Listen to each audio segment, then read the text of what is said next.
하나님의 말씀을 보도록 하겠습니다. 하나님께서 오늘 우리에게 주시는 말씀은 로마서 8장 1절에서 11절까지 말씀입니다.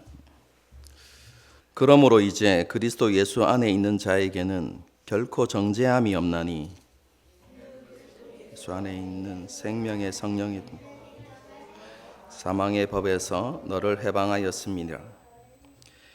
율법이 육신으로 말미암아 연약하여 할 수 없는 그것을 하나님은 하시나니 곧 죄로 말미암아 자기 아들을 죄 있는 육신의 모양으로 보내어 육신의 죄를 정하사 따르지 않고 그 영을 따라 행하는 우리에게 율법의 요구가 이루어지게 하려 하심이니라.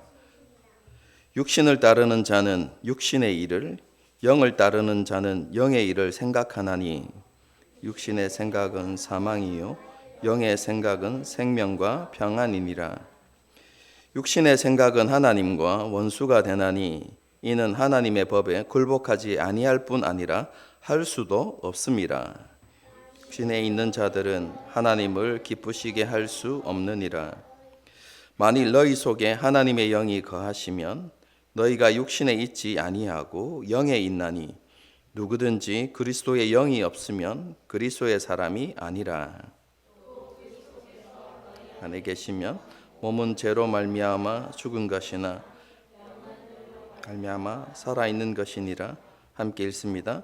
예수를 죽은 자 가운데서 살리신 이의 영이 너희 안에 거하시면 그리스도 예수를 죽은 자 가운데서 살리신 이가 너희 안에 거하시는 그의 영으로 말미암아 너희 죽을 몸도 살리시리라. 아멘. 지난 시간에는 죄 아래서 신음하는 우리 인간의 비참함에 대해서 생각해 보았습니다. 인간을 지배했던 죄는 우리로 하여금 수많은 악한 행동을 만들어내었을 뿐만 아니라 우리 마음의 내면까지 모두 장악해서 우리가 원하는 것도 할 수 없게 만들었다라고 분명히 기록하고 있습니다. 그래서 사도 바울은 아담에게 속한 사람들, 죄 아래 있는 그 모든 사람들이 어떠한 소망도 없는 곤고한 사람이다라고 그렇게 표현했습니다. 자신의 비참한 현실을 보면서 절망할 수밖에 없다는 것이죠. 제가 교리 공부할 때 이제 설명하는 내용인데 인류의 비참함 이렇게 이야기할 때 이 비참함은 우리가 세상을 살아가는데 고통과 아픔과 슬픔만 있을 뿐이다 라고 말하는 게 아닙니다. 어떠한 만족도 없고 즐거움도 없고 기쁨도 없는 그런 인생을 살아간다 그런 의미가 아닙니다. 성경에서 말하는 인간의 비참함, 죄 아래 있는 인류의 비참함에 대한 것은요, 죄에 대해서 벗어날 수 없는 상황을 이야기하는 것입니다. 하나님의 말씀에 의해서 율법에 의해서 죄인으로 정죄받고 그 마지막이 하나님의 진노와 심판이라는 것을 분명히 알고 있음에도 불구하고 자신의 지혜와 능력으로 그리고 그 어떤 노력으로도 그 비참한 상태에서 벗어날 수 없는 것, 그것이 인류의 비참함이다라는 것을 우리가 이해할 필요가 있습니다. 어떤 힘과 어떤 노력으로도 어떤 지혜로도 그 죄 아래 있는 상황에서 벗어날 수 없기 때문에 그러한 상황을 보면서 절망할 수밖에 없는 존재, 그것이 바로 곤고하다라는 표현이라고 지난 시간에 말씀을 드렸죠. 그런데 사도 바울은 이런 비참함 가운데 있는 우리에게 놀라운 반전이 일어났음을 선언하고 있습니다. 그것이 바로 오늘 본문 1절과 2절이죠. 다시 읽어드리겠습니다.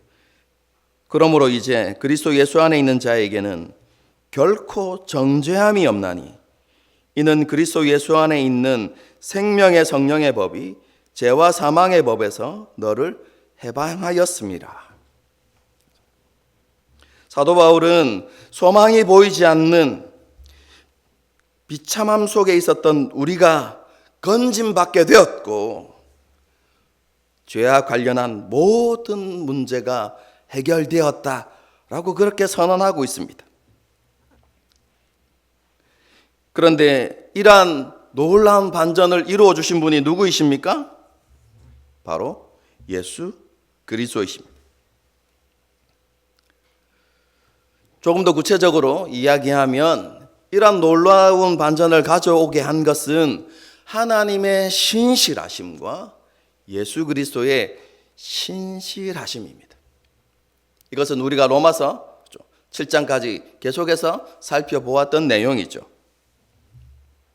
이런 하나님과 예수님의 신실함을 통해서 우리에게 이루어진 바가 무엇입니까? 길게 설명할 수 있겠지만 한마디로 요약하면 우리가 더 이상 죄 아래 있지 않고 하나님 안에 있게 되었다라는 것입니다. 예수 그리스도 안에 있게 되어졌다는 것이죠.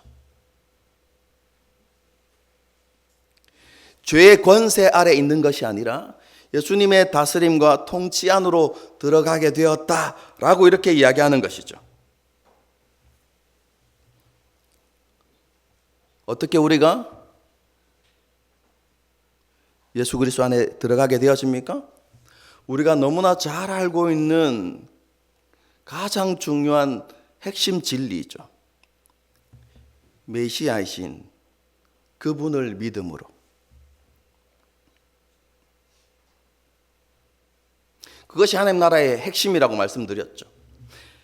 하나님께서 약속하신 메시아가 바로 예수 그리스도이시고 메시아이신 예수 그리스도께서 이 땅에 오셔서 우리를 위해서 하신 그 모든 일들을 우리가 믿고 그분을 메시아로 우리의 주님으로 고백하게 되어질 때 우리가 예수님 안에 들어가게 되어지는 것입니다.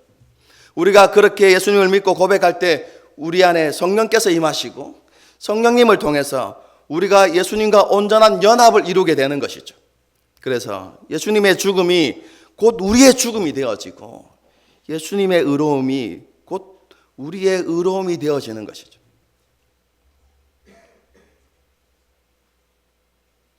그래서 우리는 예수 그리스도 안에 들어가게 되어지고 최종적으로 우리는 예수님의 부활에 참여하게 될 것입니다.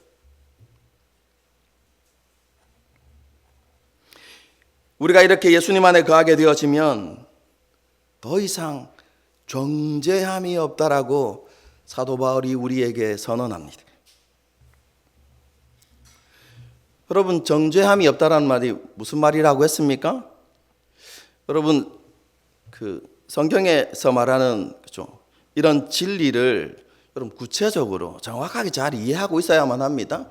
그렇지 않으면 삶을 살아갈 때 많은 오해들이 생겨나기도 하고 그것 때문에 우리가 영적인 어려움을 겪기도 하게 되어집니다. 그래서 기본 진리의 개념을 정확하게 잘 이해해야만 합니다. 여러분 정죄가 무엇입니까? 쉽게 딱 이야기하면 법정에서 유죄 선고를 내리는 것입니다. 그게 정죄입니다. 여러분 우리는 어떤 사람들이었습니까? 하나님의 율법을 온전히 따르지 못했던 사람입니다. 율법을 완전히 지키지 못했기 때문에 율법에 의해서 죄인으로 정죄받을 수밖에 없는 마지막 최후 심판대에서 유죄 선언을 받을 수밖에 없는 그런 존재였다는 것입니다. 여러분 그런데 이제 우리가 예수 그리스도 안에 있게 되어지면 어떤 일이 일어난단 말입니까? 최후 심판대에서 정죄받지 않는다는 것입니다. 우리에게 유죄 선언이 내려지지 않는다는 것입니다. 뒤집으면 마지막 최후 심판대에서 우리를 향해서 하나님께서 무죄 선언을 해주신다는 것입니다. 여러분, 이것이 정죄함이 없다라는 것의 의미입니다. 예수님을 믿는 한순간 혹은 우리가 은혜로 충만한 일정 기간에만 우리에게 정죄함이 없는 게 아닙니다. 오늘 본문이 우리에게 이야기하는 것은 우리에게 더 이상 정죄함이 존재하지 않는다는 것입니다. 예수님 안에 거하는 순간 정죄는요, 영원히 사라진 것입니다. 그래서 다른 서신서를 보게 되었으면 우리 위에 머물고 있던 하나님의 진노가 떠나갔다 이렇게 표현합니다. 여러분, 하나님 밖에서 살아가는 인류의 모습이 어떻냐면요, 그들이 죄 가운데서 살아가기 때문에 하나님의 진노가 그 위에 계속해서 쌓여갑니다.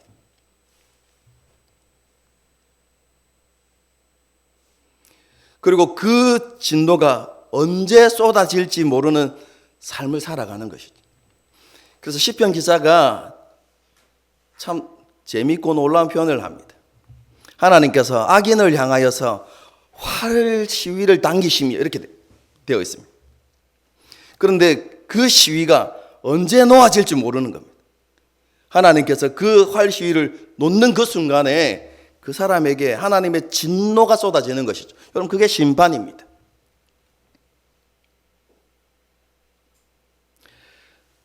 아담의 후손들은 그런 영적 상태 가운데 놓여 있습니다. 여러분, 그런데 우리가 예수 그리스도 안에 들어가는 그 순간 무엇이 사라진단 말입니까? 우리 위에 머물고 있던 하나님의 진노가 완전히 사라지는 것입니다. 그래서 우리에게 하나님의 심판도 없는 것입니다.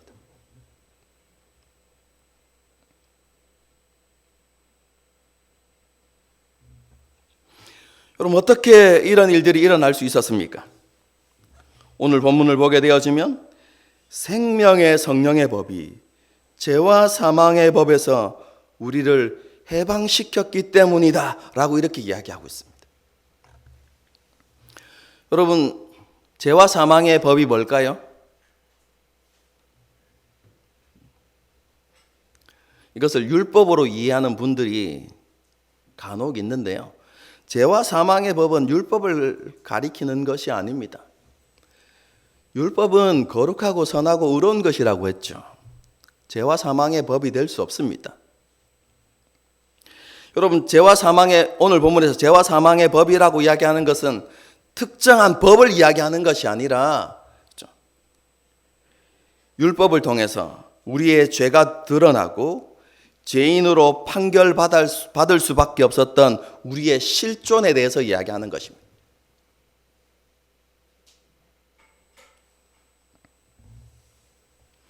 우리는 그런 영적 비참함 가운데 있었는데 생명의 성령의 법, 더 정확하게 번역하면 생명을 주는 성령의 법으로 우리를 해방시켰다는 것입니다. 그 법이 죄와 사망의 법을 덮어버렸다, 도말시켜버렸다 라고 이렇게 이야기하는 것이죠.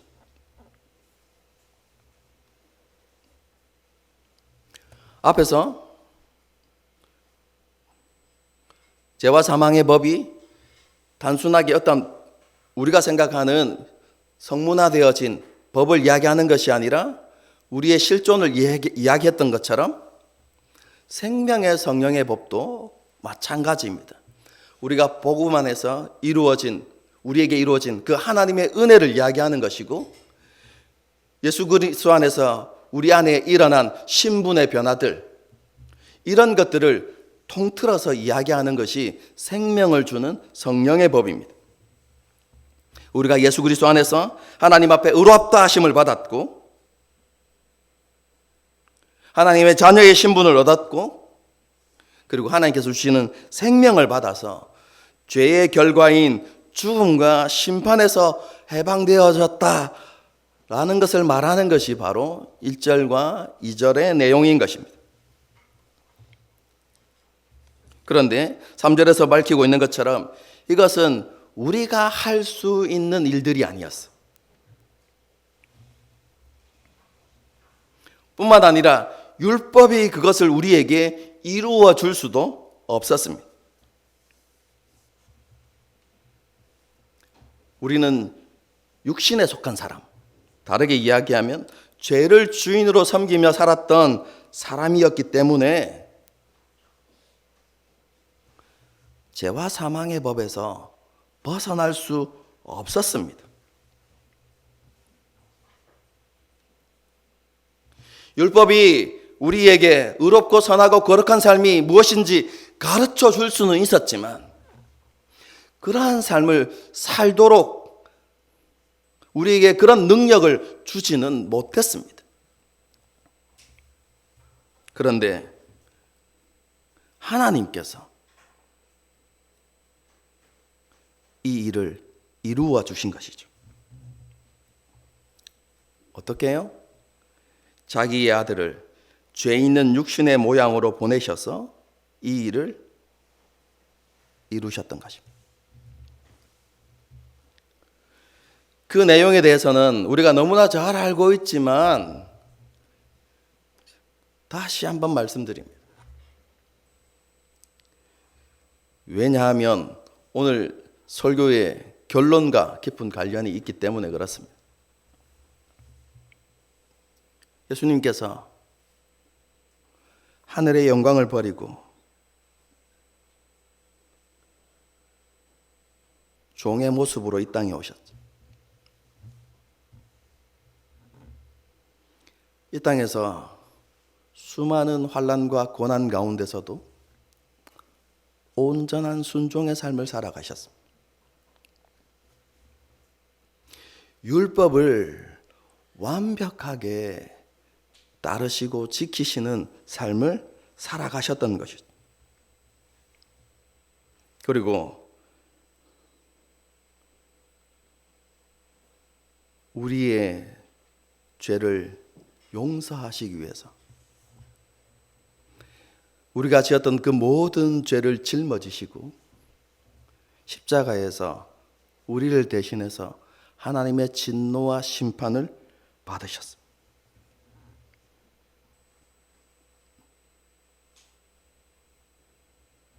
그리고 3일 만에 다시 살아나셨죠.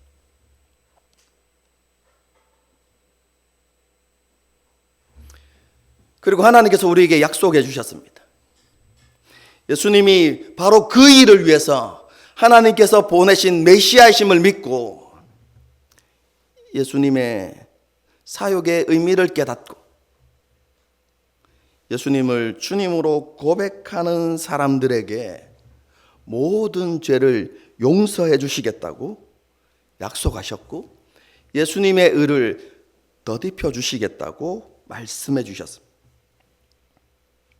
그 예수님을 통해서 우리가 죄와 사망의 법에서 완전히 해방되는 것이죠. 하나님께서 이런 놀라운 은혜를 우리에게 베풀어 주신 이유가 무엇입니까? 그 목적이 무엇이죠? 4절을 보게 되어지면 그것에 대해서 나와 있는데요. 우리가 더 이상 육신을 따라 살지 않고 성령님을 따르는 삶을 살아가도록 하기 위해서 그렇게 하셨다라고 말씀하고 있습니다. 타락한 죄의 본성을 따라서 자기 욕심과 욕망을 따라가는 삶을 버리고 성령님을 따르는 삶을 통해서 율법의 요구인 하나님의 의를 이루는 삶을 살아가도록 하기 위해서 그렇게 하셨다라고 그렇게 말씀하고 있는 것입니다. 여러분, 이것은 놀라운 선언입니다. 조금 전에 제가 뭐라고 말씀드렸습니까? 우리는 죄 아래에 있을 때 율법을 지킬 수 없었다라고. 기억나십니까? 지난주 설교? 제가 우리를 사로잡아서 우리에게 악한 행위만을 만들어낸 것이 아니라 우리의 모든 내면을 사로잡아서 우리가 원하는 그것을 할 수 없도록 만들어 버렸다라고 이렇게 말씀을 드렸죠. 여러분, 우리는 그런 상태였습니다. 율법을 지켜서 하나님의 의를 도저히 나타낼 수 없는 그런 존재였는데 이제 어떻게 되었다는 말입니까? 하나님께서 우리에게 요구하시는 의롭고 거룩한 삶을 살아갈 수 있는 존재가 되었다라고 이야기하는 것이죠.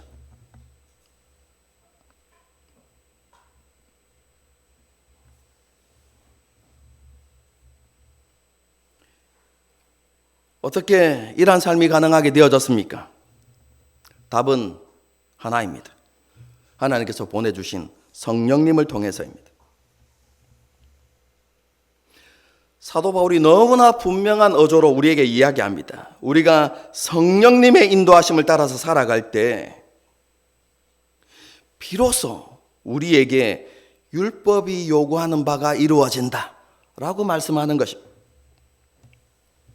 우리의 심령이 성령님으로 충만해지고 성령님을 의지하는 삶을 살아갈 때에 우리가 하나님의 의를 이루는 그런 삶을 살아갈 수 있게 된다는 것입니다.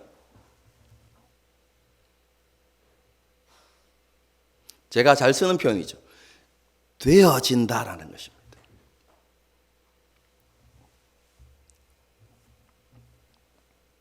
하지만 이러한 삶이 그냥 되는 것은 아닙니다.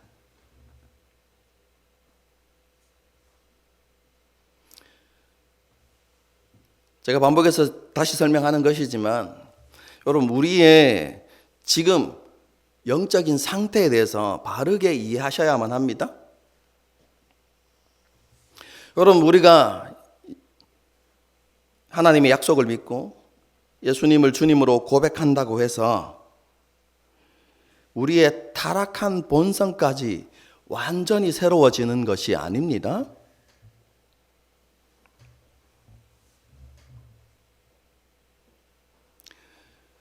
죄의 악된 본성이 완전히 소멸되는 것이 아닙니다. 여전히 우리 안에는 타락한 본성이 남아 있습니다. 우리 안에만 남아있는 것이 아니라 여러분, 이 세상에는 주님이 오시기 전까지 여전히 죄의 권세가 활기를 치고 죄의 영향력들이 남아 있습니다. 여러분, 이것이 지금 현 상황입니다. 그리고 이 땅에 남아있는 죄의 권세와 영향력, 그리고 우리 안에 있는 타락한 본성이 끊임없이 우리를 유혹하고 시험하는 것입니다. 뭐 하도록요? 자기 중심적인 삶을 살아가도록.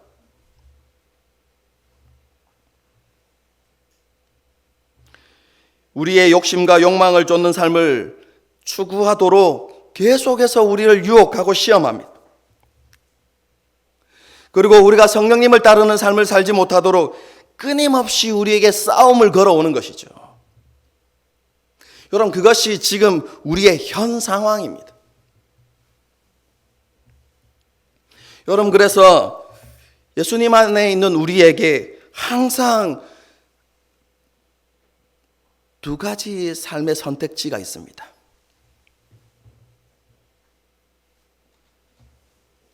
육신을 따르는 삶을 살 것인가? 아니면 성령님을 따르는 삶을 살 것인가? 이 두 가지가 우리의 삶 가운데 항상 존재하는 것입니다. 여러분, 에덴 동산도 마찬가지였죠. 그들이 하나님 안에서 살아가고 있었지만 그 앞에 뭐가 있었습니까? 생명나무와 선악을 알게 하는 나무가 있었죠. 여러분, 아담과 하와도 그 두 가지 삶 중에서 하나를 선택하는 삶을 살아야 했던 것입니다. 매일.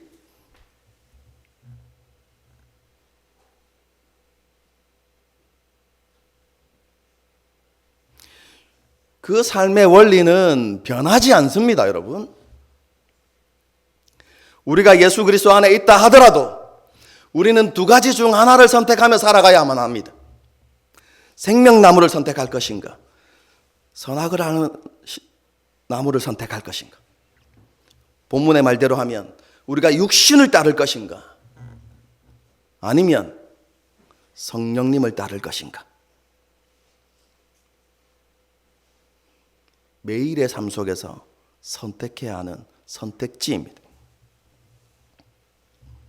여러분, 그런데요, 우리가 이 두 가지 중에서 어떤 것을 선택하고 그런 삶을 살아갈지를 결정하는 중요한 열쇠가 있다고 우리에게 말씀합니다. 그 열쇠가 무엇입니까? 우리의 생각이라는 것입니다. 여러분, 우리의 마음과 몸은 중립적입니다.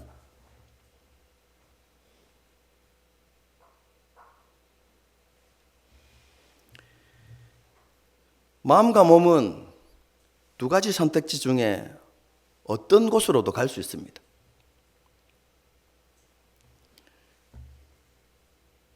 그런데 우리의 마음과 몸을 결정하는 것이 무엇입니까? 우리의 생각입니다. 마음의 생각이 가는 곳에 우리의 몸도 가게 되어 있다라는 것입니다. 마음에 가득한 생각, 우리의 마음을 사로잡고 있는 생각이 우리의 삶을 결정하는 것입니다. 5절 이하의 말씀처럼 우리의 생각이 육신에 속해 있으면 우리는 하나님의 법에 굴복할 수 없고, 우리의 생각이 성령님께 속해 있으면 하나님을 기쁘시게 하는 삶을 살아갈 수 있다는 것입니다.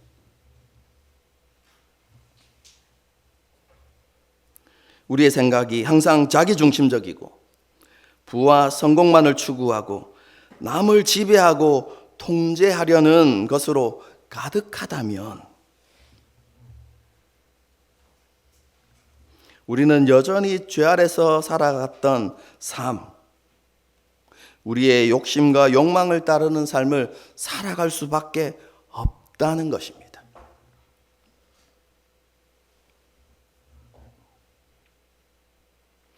여러분, 그런데요, 우리는 그런 삶에 대해서 심각성을 느껴야만 합니다.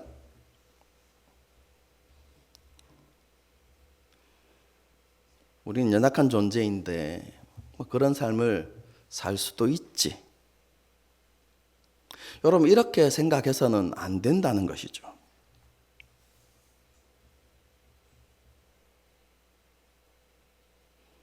믿음의 사람들도 넘어지고 실패했는데 라고 이렇게 생각하면서 항상 우리의 삶을 합리화하고 정당화하면서 살아가서는 안 된다는 것이죠. 성도들 가운데 이런 사람들도 보았습니다. 자신이 과거에 많은 어려움을 겪었고 사람들로부터 많은 상처들을 받았기 때문에 자신에 대한 연민을 가지고 자신이 하나님 보시기에 합당하지 않게 살아가는 것에 대해서 합리화하고 정당화하는 거죠. 나는 이렇게 살아도 돼. 내가 이렇게 사는 것에 대해서 하나님께서 뭐라고 하실 수 없어. 왜? 내가 지난날에 큰 상처를 받았잖아. 내 삶이 지난날에 너무 힘들었잖아. 뭐 이렇게 생각하는 사람이 없는 것 같습니까? 저는 많이 만나보았습니다.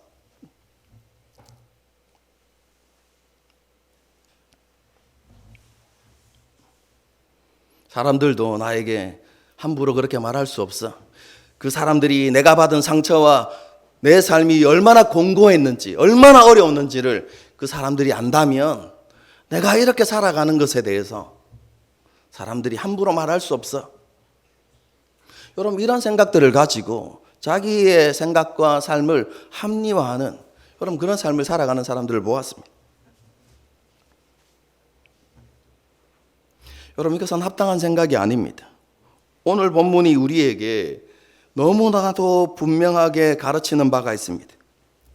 우리가 핑계가 무엇이든지 간에, 이유가 무엇이든지 간에 우리가 육신을 따라 살아가는 것은 하나님과 원수가 되는 것이다 라고 이렇게 말씀하고 있습니다.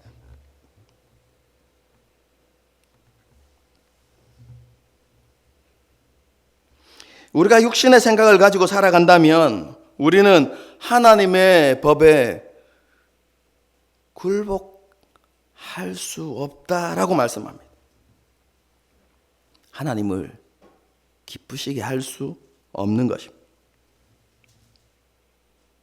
그리고 우리가 갈라디아서를 보게 되어지면요, 육신의 생각은 죄의 열매를 맺게 되어지는데요, 대표적인 것만 이야기하면 음행과 더러운 것과 우상숭배와 시기와 분냄과 당짓는 것과 분열과 술취함과 방탕함과 같은 열매다라고 이렇게 말씀하고 있어요.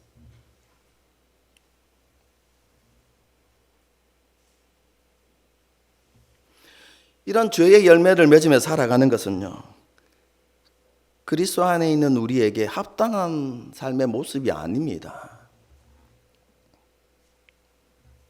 그리고 그렇게 살아가는 것은요, 예수님의 공생애와 예수님의 고난과 죽으심, 그리고 예수님의 사역의 목적을 헛되게 만드는 것입니다. 조금 전에 제가 뭐라고 말씀드렸습니까?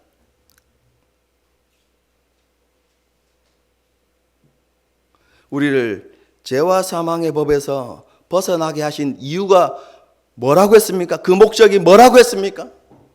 똑같이 죄와 사망의 법에 매여서 살아가는 삶이 아니라 성령을 따르는 삶을 살도록 하기 위해서 하나님께서 그런 은혜와 사랑을 우리 가운데 베풀어 주셨다라고 그렇게 말씀드리지 않았습니까? 여러분, 이건 제가 여러분에게 드리는 말씀이 아니라 성경이, 하나님이 우리에게 말씀하시는 바입니다.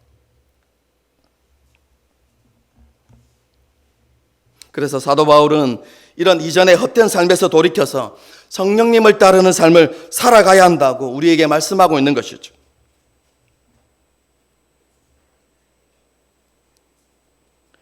우리가 이런 삶을 살아가기 위해서 먼저 해야 되는 것이 있습니다.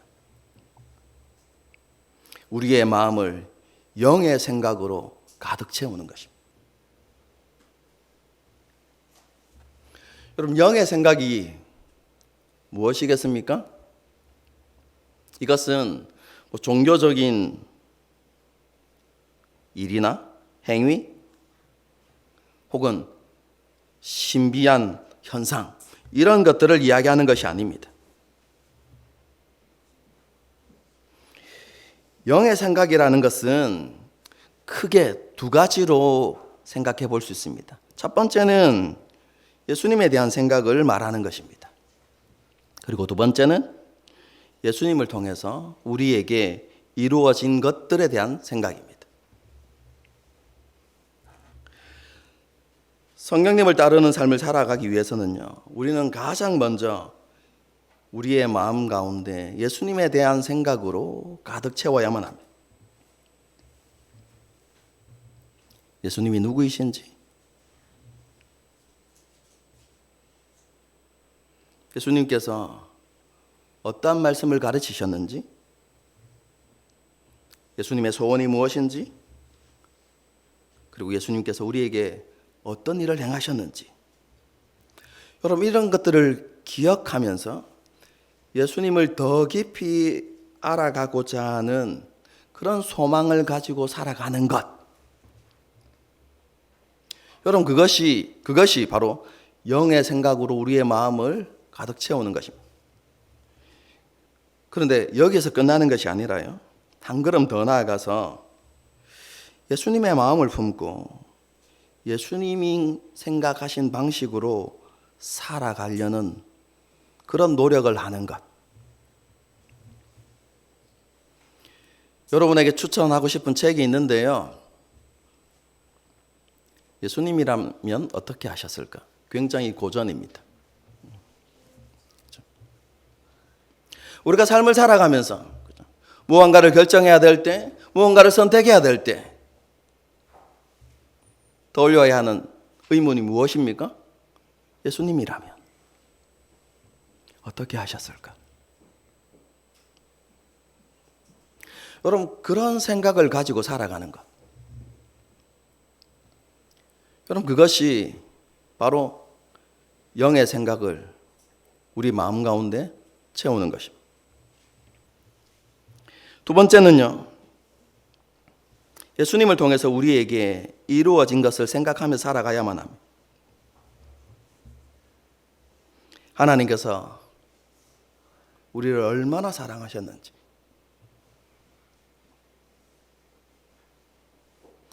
하나님께서 우리를 어떻게 사랑하셨는지, 우리가 어떻게 하나님 자녀의 신분을 얻게 되었는지, 예수 그리스도 안에서 이루어지는 죄 용서가 무엇인지,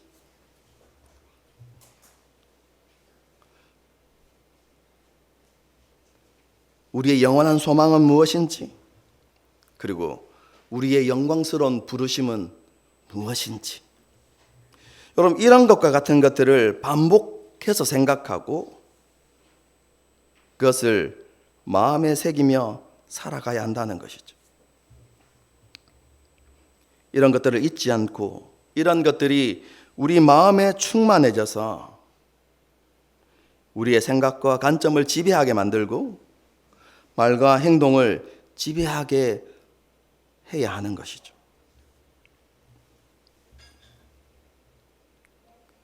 다시 한번 말씀드리지만 우리의 마음이 영의 생각으로 채워지고 성령님을 따르는 삶은요, 그냥 되어지는 것이 아닙니다.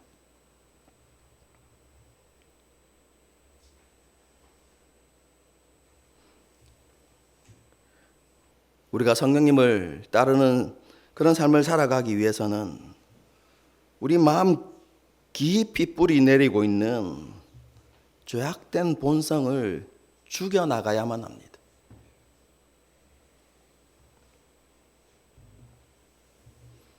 그런데 문제는 무엇입니까? 우리 안에 그 타락한 본성을 죽일 능력이 없다는 것입니다.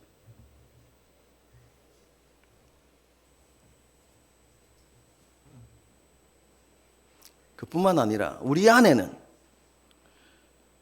하나님을 기쁘시게 할 수 있는 삶을 살아가게 하는 힘이 없다는 것입니다.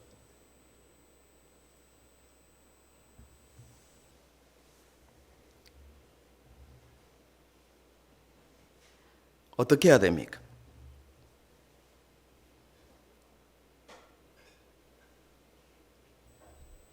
우리 안에 없으면 위로부터 받아야 하는 것이죠.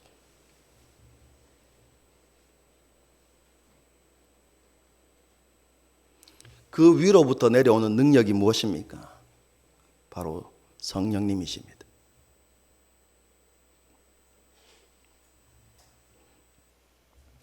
우리는 계속해서 성령의 충만함을 구하고 성령님의 음성에 민감하게 반응하고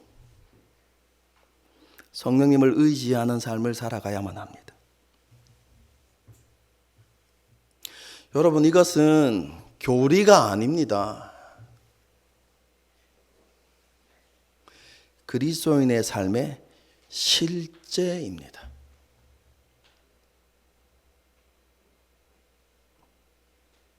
그런데 많은 그리스도인들이 이런 삶에서 멀어져 있습니다.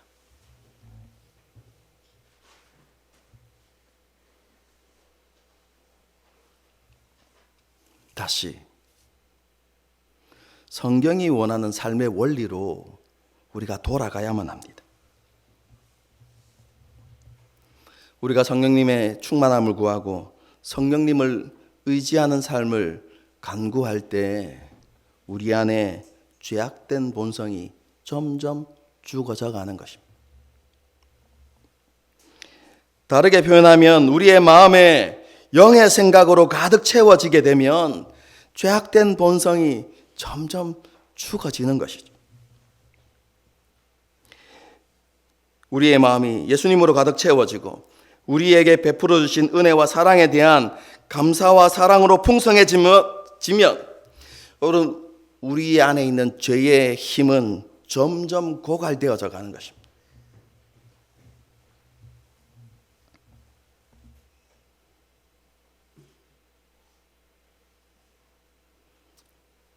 영의 생각으로 가득 채워지고 우리가 성령으로 충만해질 때 우리 안에 죄를 미워하는 마음들이 생겨나고 죄 또한 우리를 미혹하는 힘을 상실하게 되는 것이죠. 그러므로 우리의 생각과 마음은요, 항상 예수님과 예수님의 사랑에 맞닿아 있어야만 합니다.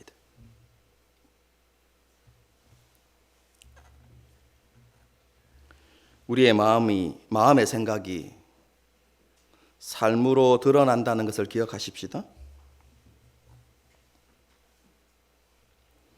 우리가 육신의 생각을 죽이고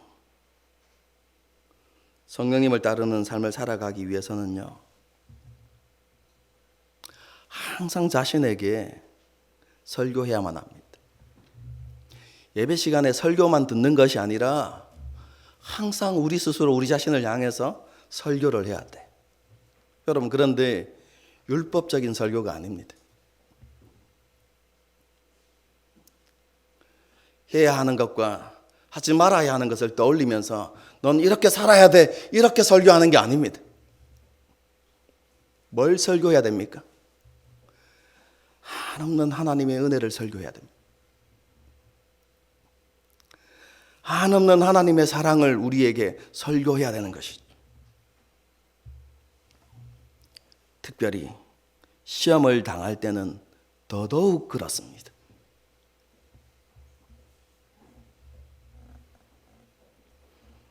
하나님께서 우리를 어떻게 사랑하셨는지, 우리를 사랑하신 예수님께서 어떤 대가를 치르셨는지 기억하고 마음에 새기는 일을 계속해야 되는 것이죠. 그래서 오늘 예수님께서 행하신 우리가 다 알고 있는 일을 설교 시간에 또 한 번 반복했죠.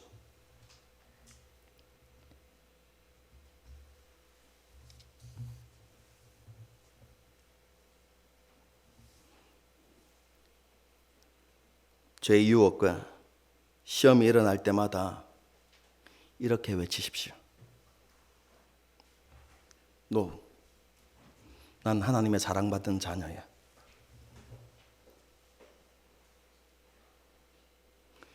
여러분, 중요합니다.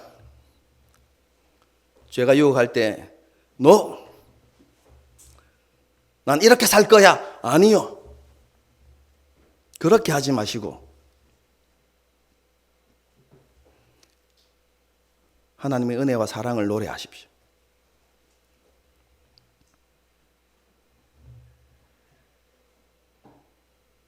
제가 우리를 미혹할 때 나는 하나님의 기뻐하심을 입은 자야 라고 외치십시오. 여러분, 하나님의 은혜와 사랑이 우리를 죄로부터 점점 멀어지게 한다는 사실을 잊지 말아야만 합니다. 우리의 의지와 결단이 아닙니다.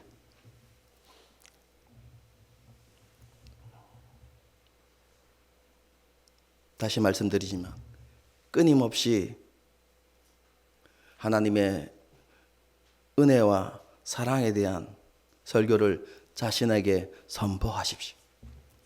그리고 무엇보다도 성령의 충만함과 성령님의 도우심을 구하십시오. 그러면 그 하나님의 사랑이 우리를 강건하여서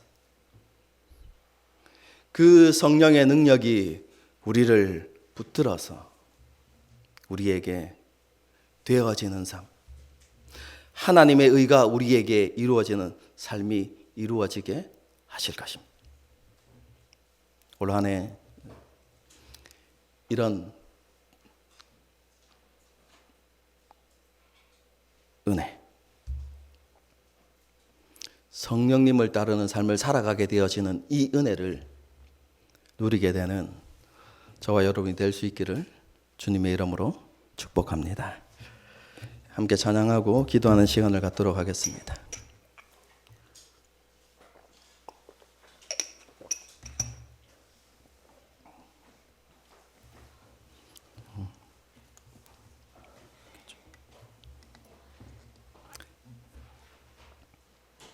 나의 영혼이 라는 찬양인데요. 오늘 설교를 준비하고 또 찬양을 고르다 보니까 제가 대학생 때 훈련받던 기억이 떠올랐어요. 와, 30년도 더 된 일인데요. 그때 우리 간사님이 누구셨냐면 지금 버니엘 교회에 있는 김도명 목사님이셨어요. 그 간사님이 그때는 간사님이셨어요. 간사님이 우리에게 하셨던 말씀이 있어요.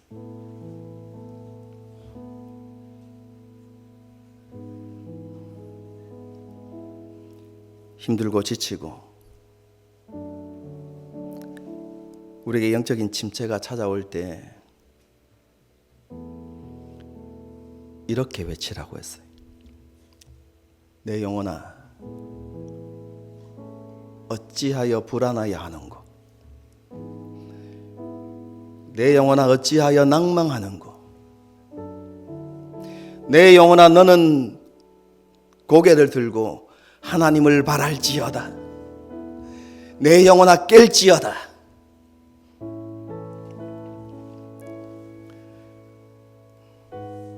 그걸 훈련시키셨어요. 계속.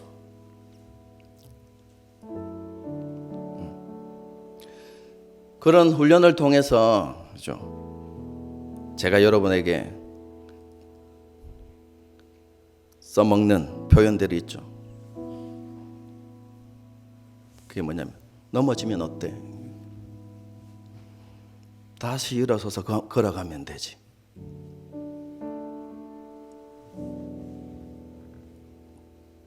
낙심하고 절망하는 것이 아니라 우리의 고개를 들어서 하나님을 바라보고 하나님의 은혜를 기억하고 그냥 다시 가면 되지. 내 영혼아, 낭망하지 마. 내 영혼아, 불안해하지 마. 너는 너를 도우시는 하나님의 얼굴을 바랄지어다. 이렇게 명령하고 새로운 삶을 다시 시작하고 다시 시작했던 그런 대학생 시절이 기억이 났어요. 지금도 그렇게 하고 있지만, 그죠? 이 시간 우리 영혼을 향해서 명령하십시다. 나의 영혼아, 잠잠히 하나님만 바라라. 우리가 찬양을 부르면서 우리 향해서 명령하고, 그죠? 우리의 영을 일으켜 세울 수 있는 그런 시간이 되었으면 좋겠어요. 함께 찬양하시겠습니다.